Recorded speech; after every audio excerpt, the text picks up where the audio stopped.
ఈ ఎర్రర్ వచ్చినప్పుడు మనం ఎలా సాల్వ్ చేయాలి? ఈ ఎర్రర్ మనకి ఎప్పుడొస్తుందంటే, మీరు వర్డ్‌ప్రెస్ ఇన్‌స్టాల్ చేసినప్పుడు ఎక్కువగా ఈ ఎర్రర్ చూస్తూ ఉంటారు. అసలు ఎందుకు ఈ ఎక్కువ ఎర్రర్ వస్తుంది? ఇప్పుడు నేను ఈ యొక్క డొమైన్‌లో వర్డ్‌ప్రెస్ ఇన్‌స్టాల్ చేయడానికైతే ట్రై చేస్తున్నా. అప్పుడు నాకు ఎర్రర్ వస్తుంది. ఎందుకొస్తుందంటే, ఒకసారి నేను మీకు మీ యొక్క సన్‌లైట్ హోస్ట్ కంట్రోల్ ప్యానెల్ అయితే ఓపెన్ చేయండి. కంట్రోల్ ప్యానెల్ ఓపెన్ చేసిన తర్వాత ఇక్కడ కిందకి స్క్రోల్ చేసి, అసలు ఆ యొక్క డైరెక్టరీ ఏం వాడారు? ఆ యొక్క డాక్యుమెంట్ రూట్ ఏంటి అనేది ఒకసారి చెక్ చేయండి. ఈ యొక్క డొమైన్‌కి ఇక్కడ మీరు కిందకి స్క్రోల్ చేసి, ఇక్కడ మీరు కొత్త డొమైన్ గనుక మీరు యాడ్ చేస్తే డైరెక్టరీ డాక్యుమెంట్ రూట్ అయితే మీరు మార్చాలి. రెండిట్లకి సేమ్ ఉండకూడదు. ఒకటున్న అంటే document root is nothing but folder అనమాట. సో, దీనికి యూజ్ చేసిన ఫోల్డర్ దీనికి యూజ్ చేయకూడదు. సో, రెండిట్లకి వేరువేరుగా ఉండాలి. అలా వేరువేరుగా ఉన్నాయో లేదో ఒకసారి చెక్ చేసుకోండి. ఓకే. వేరువేరుగా ఉన్నాయి. ఇప్పుడు ఈ యొక్క డాక్యుమెంట్ రూట్ ఒకసారి ఓపెన్ చేయండి. ఫైల్ మేనేజర్‌లో ఓపెన్ చేయండి. నేను హోమ్ ఓపెన్ చేస్తున్నా.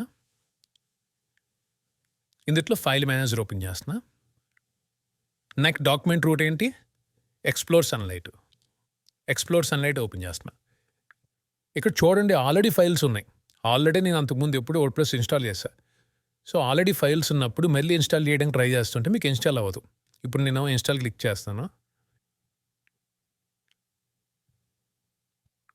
ఒకసారి ఈ యొక్క ఎర్రర్ అబ్జర్వ్ చేయండి.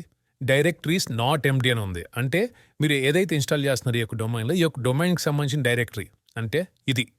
ఈ యొక్క డైరెక్టరీ అనేది ఎంప్టీగా లేదు. సో, ఇప్పుడు మీరు ఏం చేయాలంటే ఈ యొక్క ఫైల్స్‌ని డిలీట్ చేయాలి. ఎప్పుడైనా సరే మీరు వర్డ్‌ప్రెస్ ఇన్‌స్టాల్ చేసేటప్పుడు ఆ యొక్క డైరెక్టరీ అనేది ఎంప్టీగా ఉండాలి. అప్పుడే మీకు ఇన్‌స్టాల్ అవుతది. సో, ఈ యొక్క ఫైల్స్‌ని డిలీట్ చేయాలి. ఎలా డిలీట్ చేయాలంటే ఇప్పుడు నేను దీన్ని గ్రిడ్‌లో పెట్టేస్తున్నా. పెట్టేసి మౌస్‌తో ఇలా మొత్తం ఇలా డ్రాగ్ చేస్తే మొత్తం సెలెక్ట్ అవుతాయి. లేదా ఒకటి సెలెక్ట్ చేసి కంట్రోల్ ఏ నొక్కండి. ఆటోమేటిక్‌గా అన్నీ సెలెక్ట్ అవుతాయి. ఇక్కడ మీరు రైట్ క్లిక్ ఇచ్చి డిలీట్ క్లిక్ చేస్తే ఈ యొక్క ఫైల్స్ అన్ని డిలీట్ అవుతాయి. ఓకే. ఇప్పుడు నేను ఇన్‌స్టాల్ చేయడానికి ట్రై చేస్తా. నాకు ఎటువంటి ఎర్రర్ లేకుండా ఈజీగా ఇన్‌స్టాల్ అయిపోద్ది.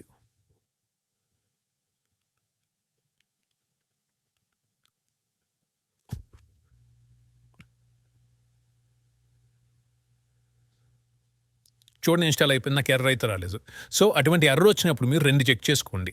మీ యొక్క డైరెక్టరీ డాక్యుమెంట్ రూట్ అనేది వేరే దానికి దీనికి సేమ్ ఇచ్చారా? లేకపోతే డిఫరెంట్‌గా ఇచ్చారా? ఒకసారి చెక్ చేసుకోండి. డిఫరెంట్‌గానే ఇవ్వాలి. సేమ్ ఇవ్వకూడదు. ఓకే. డిఫరెంట్‌గానే ఉన్నాయి. అయితే ఈ యొక్క డాక్యుమెంట్ రూట్, ఈ యొక్క డైరెక్టరీ అనేది ఎంప్టీగా ఉన్నాయా? ఆల్రెడీ ఫైల్స్ ఉన్నాయా? చెక్ చేసుకోండి. ఆల్రెడీ ఫైల్స్ ఉంటే గనక మీరు డిలీట్ చేయాలి. అంటే మీరు వర్డ్‌ప్రెస్ ఇన్‌స్టాల్ చేసేటప్పుడు ఈ యొక్క డైరెక్టరీ అనేది ఎంప్టీగా ఉండాలి. ఈ 2 చెక్ చేసుకున్న తర్వాత మీరు ఇన్‌స్టాల్ చేస్తే ఆటోమేటిక్‌గా మీకు ఇన్‌స్టాల్ అవుతది.